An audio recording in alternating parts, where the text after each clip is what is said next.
আমাদের যে কোর্স, আমাদের কোর্সের নাম হচ্ছে ডিপ্লোমা ইন মিডওয়াইফারি।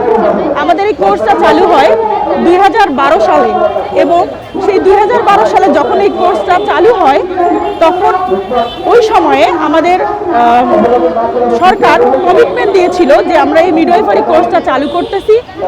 এই কমিটমেন্টে 2030 সালের মধ্যে 10,000 মিডওয়াইফ নিয়োগ করে বাংলাদেশের দোরগোড়ায় মিডওয়াইফ পৌঁছায় দেব এবং মায়ের স্বাস্থ্যের উন্নতি এবং শিশু মৃত্যুর হার কমানোর জন্য এই মিডওয়াইফারি কোর্সটা চালু করা হয়েছিল।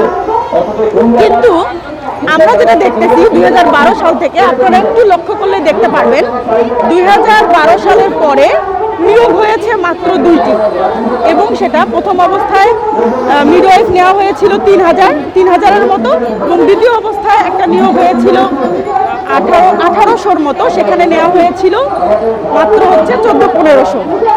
এখন আপনারা লক্ষ্য করলে দেখবেন আমরা মিডওয়াইফরা বিভিন্নভাবে বৈষম্যের শিকার হচ্ছি।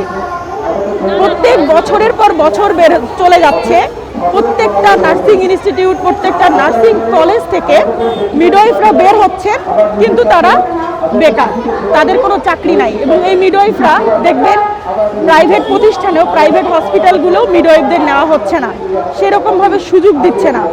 নার্সদের যেরকমভাবে মূল্যায়ন করা হচ্ছে, নার্সদের যেরকমভাবে চাকরি দেওয়া হচ্ছে, সেরকমভাবে মিডওয়াইফদের কোনো চাকরি দিচ্ছেন না তারা। কেন? তারা মিডওয়াইফ, তাদের ধারণা আমরা মিডওয়াইফরা নার্সিং কাজ করতে পারবো না। কিন্তু আমি বলতে চাই একটা হসপিটালে সার্জারি, মেডিসিন, অন্যান্য ডিপার্টমেন্টের পাশাপাশি গাইনি ডিপার্টমেন্টেও কিন্তু একটা অনেক বড় একটা অবস্থান একটা হসপিটালের, এবং গাইনি ডিপার্টমেন্ট থেকে একটা হসপিটাল অনেক বড় একটা আয় করে থাকে।